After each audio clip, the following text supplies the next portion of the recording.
Como una queja que vierte el alma, desde muy lejos hoy para ti lleguen mis versos, ciudad de Goya, cuna querida donde nací.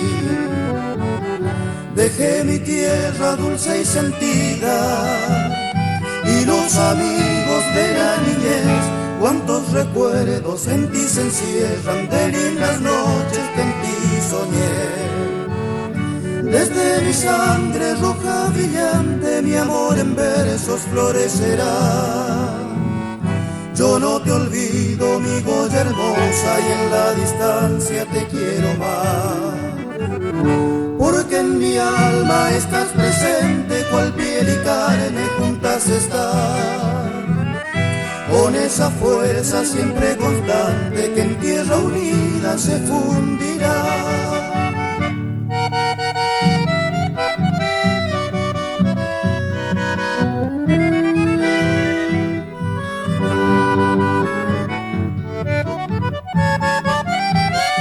Mas hoy me encuentro de ti distante, pájaro errante yo siempre fui, pero en mi sangre llevo la esencia bendita savia que en ti bebí.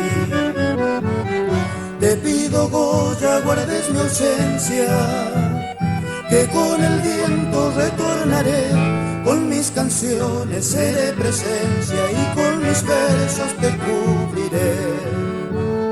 Desde mi sangre roja brillante mi amor en versos florecerá. Yo no te olvido, mi Goya hermosa, y en la distancia te quiero más. Porque en mi alma estás presente, cual piel y carne juntas están. Con esa fuerza siempre constante que en tierra unida se fundirá.